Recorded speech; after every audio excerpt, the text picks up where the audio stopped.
that we're in love. And then after the baby comes and they disappear, we want to know what happened. Right. Well, you fell in the wrong kind of what? You mistook. Okay, you made a mistake. You took eros as the kind of love that will last, and it don't have the quality nor the power of God behind it to let. Guess what eros is? Word meanings change all the time. And know this, eros is not even used in the New Testament to be descriptive of the love that Christians demand. It's considered to be the lowest form of love. Amen. It is considered to be only physical and sexual. You're not going to find it when a Christian is referencing love in the New Testament. Can I get an amen? Amen. And those of you that have experienced it, that is the reason that he's gone. That is the reason that she's gone. And the modus operandi is simply this. All you got to do, he or she, is find one that is a little bit better. Amen. And I'm out of here, because guess what? I'm basing my love on a what? Feeling. I'm basing my love on ecstasy. If it makes me feel good, this must be love. Wrong. I'll give you less than 2 years, and guess what? You'll be walking around long-faced, looking crazy, and hurting. Can I get a witness? Amen. I've got witnesses sitting out there. You may not say amen too loud because you don't want it to be known that you got played. Right. And that's what the world is all about. That's what the game is. When you get out there in that world, you got hustlers on both sides. You got players and you got playettes. Right. Can I get a witness? You got everybody out there got what? The money chase is on. Can I get a witness up in here? And you need to know the difference of what kind of love is demanded to make your marriage work. I love my son to death, and if he's happy with Rachel and Triggs, I'm ecstatic about it. I wish them long life, long marriage, plenty of little healthy Ingram kids running around the house, and all that good stuff. But guess what? I've got to tell him, you better have the love of God in your life, or it's not going to work. Right. Period. All right. Did you hear me? Amen. I hope I'm getting through to everybody. Because I see a lot of divorcees out here. Right. I see some that's heading toward divorce and don't even know it. That's terrible. And all we have to do is sit up under the what? Word of God to get to know the difference. How many of you knew there were 4 different kinds of love? Don't you lie in this church. All right. How many of you knew the meaning of the different love? Okay. All right. Okay, so there's about 2. Okay. That's what we're talking Right. I beg your pardon? Go ahead. Yeah, man, I agree with you there. That's a good one. Let's look at PHILIA and PHILIA, okay? In the New Testament, now in the New Testament, the word agape is not the only word used for love or to describe love. The phileo, or the philine, as they say, the active verb, it simply is used of the Father's love to the Son, and we're going to look at that. That's John 5:20. God's love for men is John 16:27. But it occurs very rarely in the New Testament. Agape is a word that was chosen by the Christian community because it is the only word for love that can fulfill the demands of the Christian society. In agape, it has everything and covers a vast territory of loving, where the other words are just somewhat one-dimensional and can only be applicable to a certain situation. It has a certain meaning. So the Christians couldn't use those words. They sort of attached themselves to one word, agape, that basically can cover all the territory of the love that Christians should be expressed in. Do you hear me? Somebody ought to say, that nigga was preaching. Yeah, he's preaching today. Get some information here today. And you can take, this is the whole thing about Reverend Ingram. I want you to listen and get some information. Go home, sit down and check it out to see if I have told you the truth. Okay? And then if you find yourself in error or in a situation, it's time to start talking and say, you know, baby, it's time that we get saved. You know, honey, I love you to death, but it's time that we get ourselves right with God, because what we're doing is not going to last. And if you love me, if I'm good enough to, getting down with it, lay down with, I'm good enough to what? Marry. And if you can't marry me, I'm what? Out of here. I never believed in no shacking. I ain't never believed in that. Because I'm the man of my house, and Jody and Billy and Bob, and ain't nobody gonna come to my house. All right. And ain't nobody in my house gonna tell me to leave.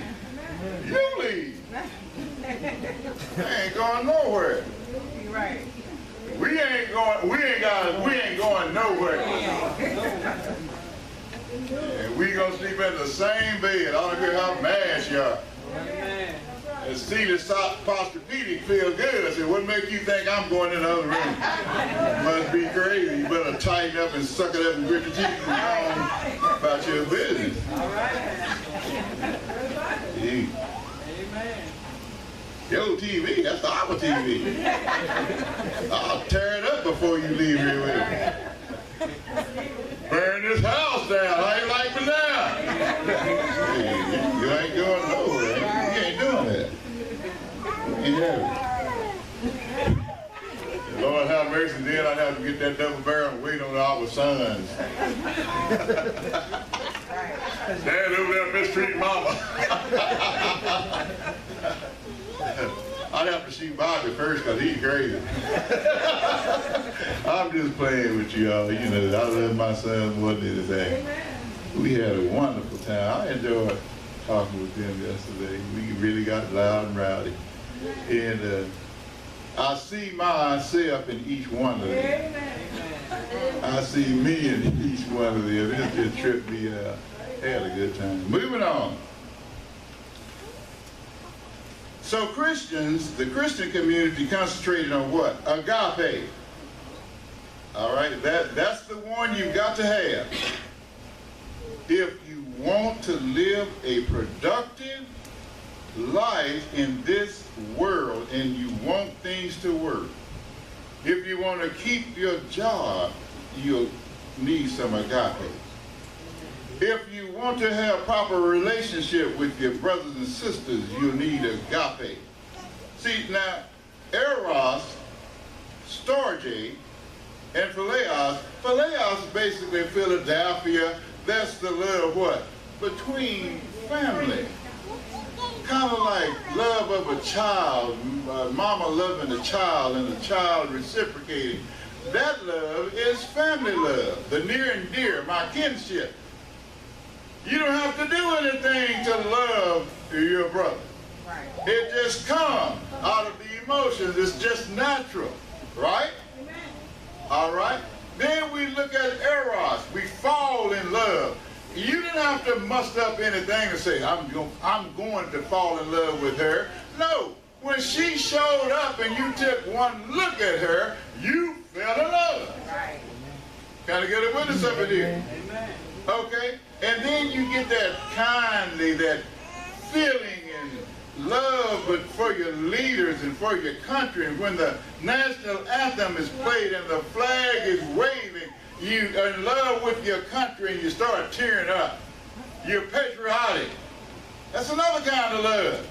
It's not going to take you anywhere. Yeah. So these little bitty tender feelings and tearing up and you know, oh, she just made me feel so this. No. You got to get agape. And agape runs deep. So Christians did what? Chose agape to be the kind of love to describe and be utilized in their society. It is the badge of being a Christian when you have agape love. Amen. Agape love is the kind of love that says, I'm going to even, Jesus said, love your what? Enemy.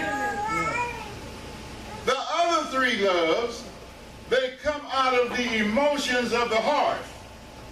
They just happen. You don't have to think about falling in love with him or her. You don't have to plan falling in love with him or her. It's just that when they show up, you fall in love. It didn't require any willing to do. It didn't come out of your mind that that's the one for me. Listen to me real good. Because you looked at many before her, but when she showed up, something went on in your heart and your emotions, and EROS showed up. I gotta have it. I gotta have him. That's my. Do you get my point? But agape is the only one that demands that we what? Love our enemies. Loving your enemies can only be pulled off by the act of your what? Will. Amen. It's not something that just comes out of your emotion. If you listen to your emotions, guess what they'll tell you to do? Be vengeful, be hateful, cause them some pain. They hurt me, I'm going to hurt them. So the other three loves can't pull off what agape's demands are. The love of God is the only one that can establish your right relationships, what? To God and also to your fellow man, and cause you and help you by the volition of your will, see? This is where the love of God operates. You've got to make a decision with your mind to do it. And then when you do it, and the only people that can do it is those that have the Spirit of God. So you got to be born again with the Spirit of God in order to have the paraclete, the one that will help you walk along beside you, the enabler that will give you the ability to love your enemies, to not seek any harm for anyone that have mistreated you, to always seek the highest good for everyone regardless of what they have done to you. The other three can't do it. The other three loves don't have that ability. The other three loves don't have that power. So when you get married, both of you need to be lovers of God. Both of you need to be born again. Both of you must be in love with God so that you can love your enemy. So that you can love each other. Let me say this. In the church you go to where there's hell, there's bickering, there's strife, guess what? It will eventually suffocate itself because love is not prevailing. It might be called a house of prayer. It might be called love's tabernacle. But if there is no love there, if there's nothing but squabbling and acting a fool, then it'll suffocate. Right. Love has to prevail. It might be called a church of God, but it's not a church of God. The only place that can be called the church of God is one where agape is ruling. Amen. Did you hear me? Amen. And if you say you're a child of God and you got stinking thinking, got a bad attitude, got a snarl on your face, can't get along with nobody, you need to check yourself. The love of God is not in you. Right. Did you hear that? Amen. The love of God is not in you. Quit fooling yourself.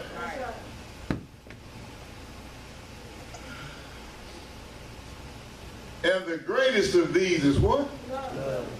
What love? Agape. And the greatest of these is what? Agape love. What love? Agape. Okay. I can hear gears turning. Which one of these? What love am I in?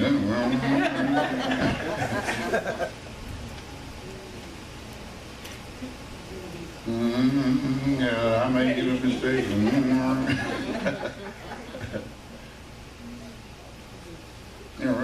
I did make a mistake.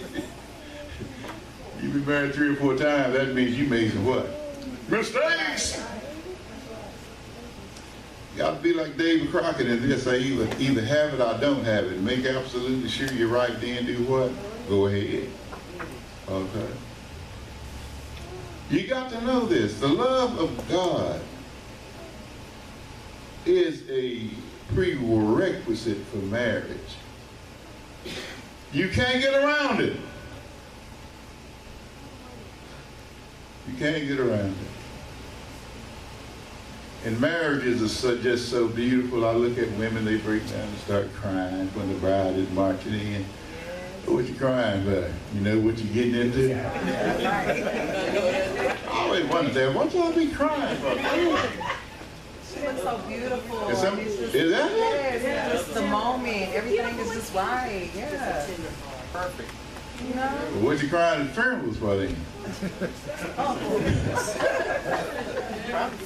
cried at a funeral. I ain't crying at no wedding. That ought to be a happy day. Tears of joy. The spirit of joy. Yes. No, it's an inward spirit telling you, you're in trouble. I'm just playing. Don't take me serious. And again, I might not be playing. And see, a lot of us get in love with this PHILIA. It's that warm, tender feeling that we have for each other and for our brothers, man, and all of that kind of stuff. But it takes agape because there's territory that, I'm getting ready to sit down, because agape is the only one that can take the territory that has to be conquered. So agape is the love that can conquer. Amen. All right?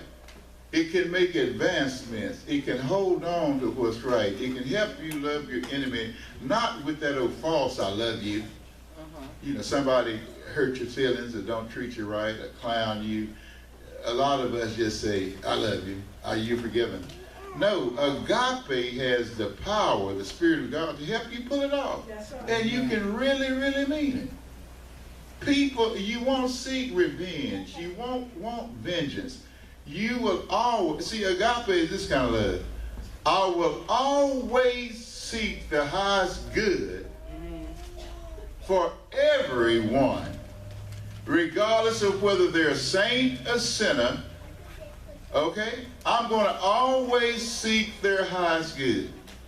Even my enemies that plot against me and try to hurt me. And you know yourself that you need that kind of love to love those that hurt you and despitefully use you. Or else you can't pull it off. You're going to need that kind of love for your marriage to work, because there's a lot of hurt in marriage at times. There are a lot of misunderstandings. Anger can develop. Misunderstandings and things. And you've got to have that kind of love to endure. And that takes a what? It causes the will to be able to want to. It's not emotional. The rest of those loves are emotional.